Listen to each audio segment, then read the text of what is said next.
हिंदवी स्वराज्याचे पहिले युवराज आणि दुसरे छत्रपती. नियतीनं बालपणी त्यांना मातृत्वाच्या मायेला पारख केलं आणि तरीही ज्यांनी आपल्या रयतेवर मातेच्या ममतेने प्रेम केलं. असहिष्णू आणि कर्मठ लोकांनी इतिहासात आणि वर्तमानात जितकं बदनाम कुणालाच केलं नसेल तितकं बदनाम ज्यांना केलं.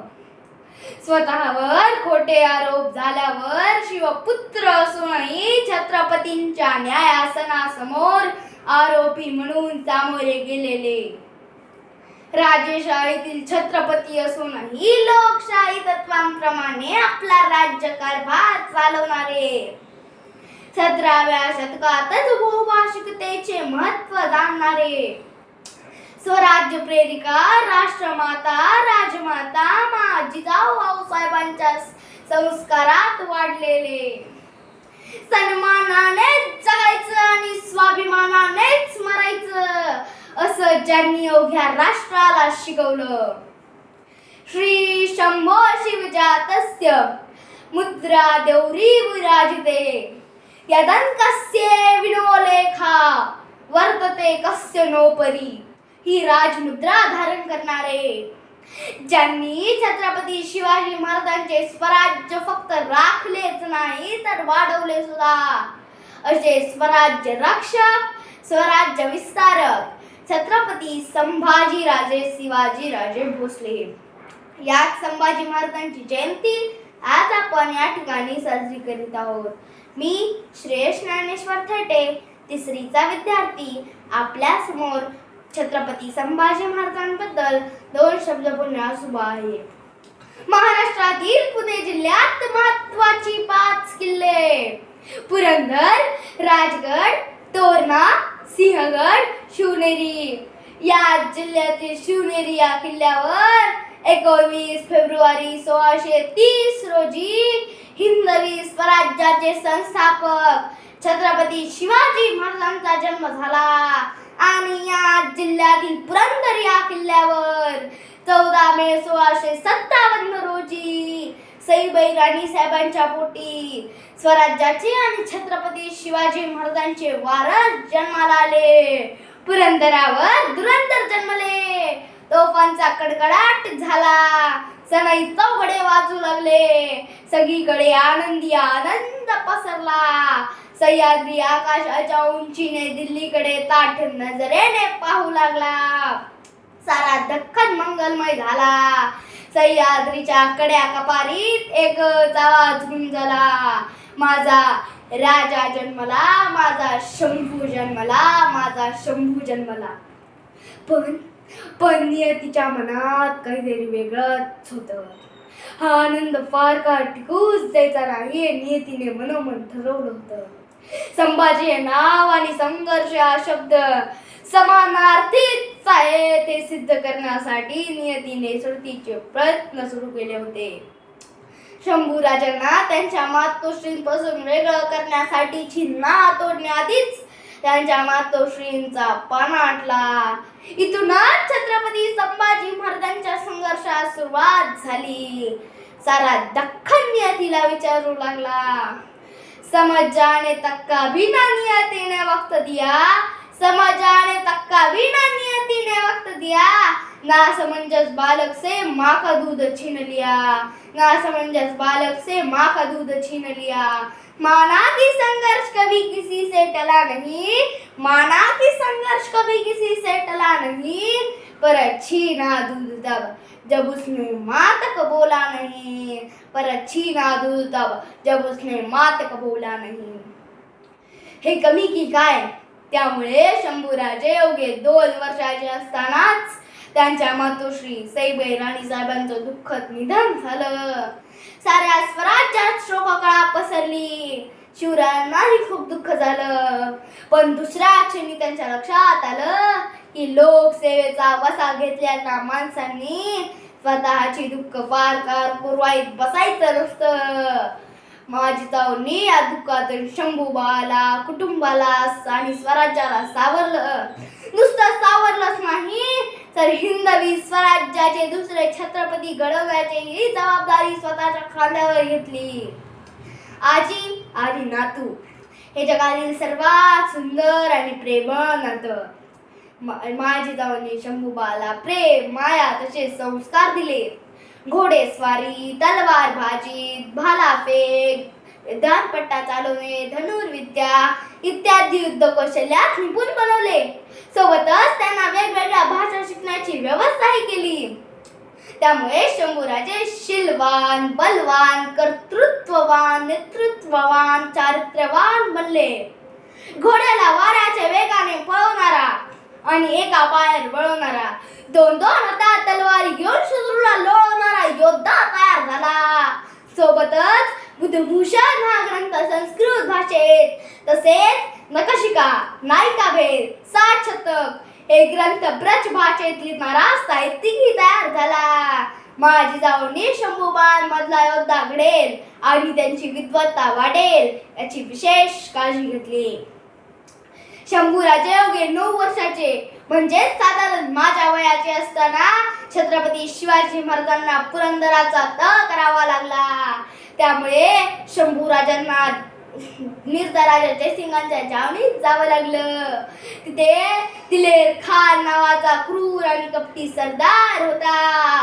पण तिथे शंभूराजांनी दिलेर खानाच्या डोळ्याला डोळे आणि तलवारीला तलवार भिडवायला मागं पुढं बघितलं नाही. नंतरच्या काळात त्यांना शिवाजी महाराजांसोबत आग्र्याला जावं लागलं. आग्र्याहून सुटका झाल्यावर शिवाजी महाराज स्वराज्यात परतले. पण शंभूराजांना मथुरेतच चढकावं लागलं. इतिहासात त्याचं असं वर्णन केलं जातं की व्याकुल हो रहे बाप ने और एक पत्थर दिल पे रख दिया. व्याकुल हो रहे बाप ने और एक पत्थर दिल पे रख दिया. जीवित रखे उस संभाजी को मृत घोषित कर दिया. जीवित रखे उस संभाजी को मृत घोषित कर दिया. वो नियति कर रही जो जो नियति से साध्य हुआ. वो नियति कर रही जो जो नियति से साध्य हुआ. मथुरा में जीवित संभाजी का राजगढ़ पे श्राद्ध हुआ. मथुरा में जीवित संभाजी का राजगढ़ पे श्राद्ध हुआ. शंभूराजे छत्रपती झाल्यानंतर त्यांना कुटुंब, कारभारी, स्वराज्य कंटक यांच्याशी प्रचंड संघर्ष करावा लागला. पण शंभूराजे तिथेही सर्वांना प्रून उरले. त्यांनी जिंजिऱ्याच्या सिद्धीला दर्यातच खेळवलं. इंग्रजांना पळवलं, पोर्तुगीजांना लढवलं आणि मुघल सडोकी पळव करून सोडले. आपल्या 9 वर्षाच्या कालखंडात शंभूराजेंनी 124 लढाया केल्या आणि एकाही लढाईत पराभूत न होणारा राजा म्हणून जगाच्या इतिहासाला फक्त संभाजी राजांचीच नोंद घ्यावी लागली. जे कधीच हारले नाहीत, जे कधीच झुकले नाहीत, जे कधीच संभले नाहीत, ज्यांनी कधी तह केला नाही, जे रण सोडून कधी पळाले नाहीत, जे असे धडाडीने दौडत ते राहिले स्वराज्य संवर्धनासाठी, ते शंभूराजे. छत्रपती शिवाजी महाराजांच्या काळात जेवढं स्वराज्य होतं, शंभूराजांनी त्याच्या 5000 किलोमीटरनी सीमा वाढवल्या. खजिना जेवढा होता 10 पट वाढला. सैन्य जेवढं होतं 5 पट वाढलं. शंभूराजांनी शिवाजी महाराजांचे सगळे गडकोट राखलेच, पण खोलगड, मर्दमगड सारखे नवीन किल्ले देखील स्वराज्यात उभारले. जिजाऊ आऊसाहेबांच्या संस्काराच्या कुशीत आणि मुशीत तयार झालेले शंभूराजे जेव्हा लिहिण्यात आणि रणांगण गाजवण्यात गुंग होते, तेव्हा अकबरासारखे तत्कालीन राजपुत्र पिण्यात आणि नाच गाण्यात दंग होते. मन, मेंदू, मनगट, बळकट असणारे, निर्व्यसनी, चारित्र्यवान, कर्तृत्ववान असणारे खरे संभाजीराजे इथल्या व्यवस्थेने आम्हाला 300-350 वर्ष समजूत दिले नाहीत. ड्रीम 11, माय 11 सर्कल, रमी सर्कल यांसारख्या जाहिराती करणारे सेलिब्रिटी, कमला पसंत, विमल पान मसाला खायला आणि स्टिंग सारखे कोल्ड ड्रिंक प्यायला शिकवणारे कलाकार कधीच आमचे आदर्श बनू शकत नाहीत. झुकेगा नाही साला म्हणणारा रील स्टार पुष्पा आमचा आदर्श बनू शकतो की नाही मला माहित नाही, पण आलेल्या संकटाला न घाबरणारे, न झुकणारे, न वाकणारे हिंदवी स्वराज्याचे छावे रिअल स्टार छत्रपती संभाजी महाराज नक्कीच आमच्या तरुणाईचे युथ आयकॉन आहेत. शंभूराजांनी आम्हाला मोठमोठी स्वप्न बघायला आणि ती स्वप्न पूर्ण करायला शिकवलं. पण स्वप्न ती नाही जी तुम्हाला झोपेत पडतात, स्वप्न ती आहे जी तुम्हाला झोपूच देत नाहीत. कोणची स्वप्न तुम्हाला साकार करायची असतील तर तुम्हाला प्रचंड संघर्ष करायची तयारी ठेवावी लागेल, कारण पराभव आपल्या मनात आणि नंतर रणात असतो. तो क्रूर आणि निर्दयी औरंगजेबाने शंभूराजांना कपटाने पकडले.